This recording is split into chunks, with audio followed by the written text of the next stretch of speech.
Etude number 3 this year is a fantastic one for practicing your double tonguing. So make sure you are doing double tonguing exercises every day. The more forward and shorter of a syllable you can think, like a ta or a t, the quicker you'll be able to double tongue. Also make sure you keep the air really, really fast throughout all of your double tonguing.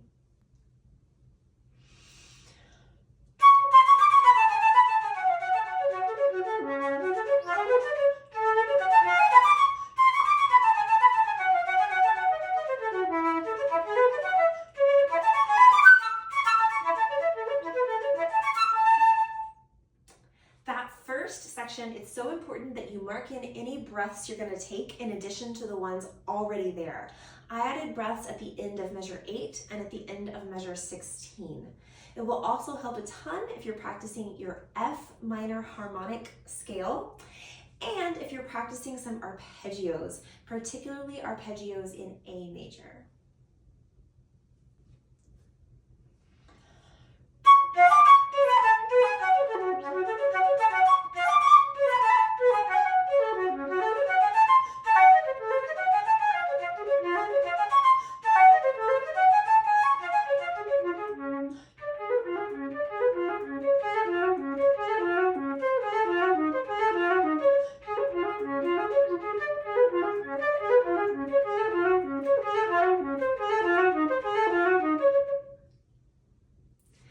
This second section has a lot of pinky work, so that right pinky is going to be getting a workout. Make sure you're holding the flute with really great balance in the right hand so that the right pinky is free to move.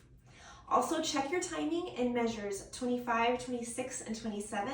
When you have those little trills, they have to happen very quickly on just an eighth note.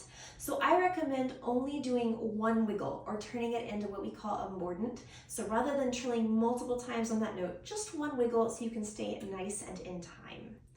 In this section, I added breaths after the downbeat of measure 25, after the downbeat of measure 33, and then again after the downbeat of measure 50.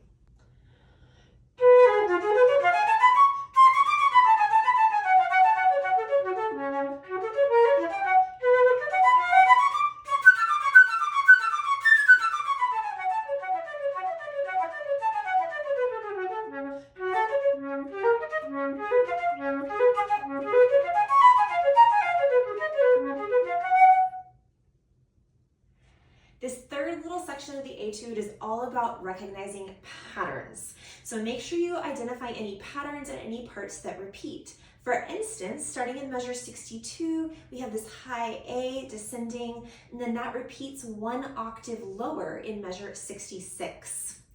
I added a couple breaths in this section after the low C sharp in measure 57, and then after the D at the end of measure 59. Keep that tongue nice and light and the air fast.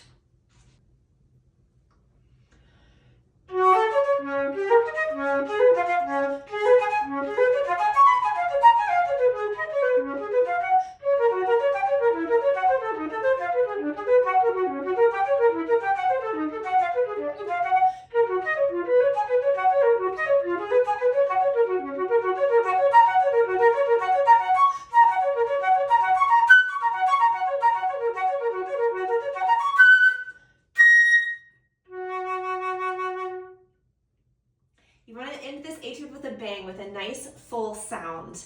To help facilitate technique, you can add your thumb B flat on for all of these A sharps, starting in measure 85, 86, 87, 88. But make sure you do slide it off for the high F sharps that happen in measure 94, and then 3 measures from the end. Again, practicing arpeggios, particularly an F sharp major arpeggio, will help you tremendously through this portion. I added a breath mark after the downbeat of measure 71, after the downbeat of measure 76, and after the downbeat of measure 92. These need to be very quick little sips of air so you can stay pretty much in time, but have enough air to make it to the ends of these phrases. Happy practicing!